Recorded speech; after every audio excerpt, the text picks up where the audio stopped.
Neer dosa is the pride of Mangalore and coastal Karnataka. So today let's make soft, lacy and melt in mouth neer dosa, a traditional Mangalorean rice dosa made without any kind of fermentation, just with few ingredients. Let's start making. First take 2 cups of raw rice, wash it well and soak it at least for 2 hours. After soaking, blend it into a smooth batter, adding water. This is neer dosa, so remember the batter must be very thin, almost like buttermilk. Now add salt and mix it really very well. As I said, no fermentation is needed at all. I've taken an iron kadai here. Apply coconut oil or ghee and gently pour the batter. Cover and cook it at least for 1 minute. Once done, carefully transfer the dosa to a plate.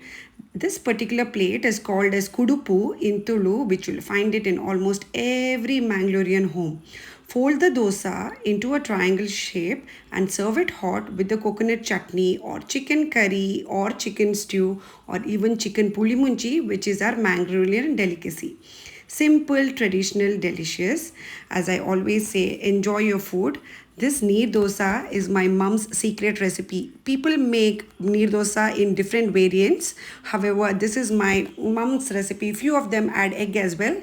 This is a pure veg neer dosa recipe.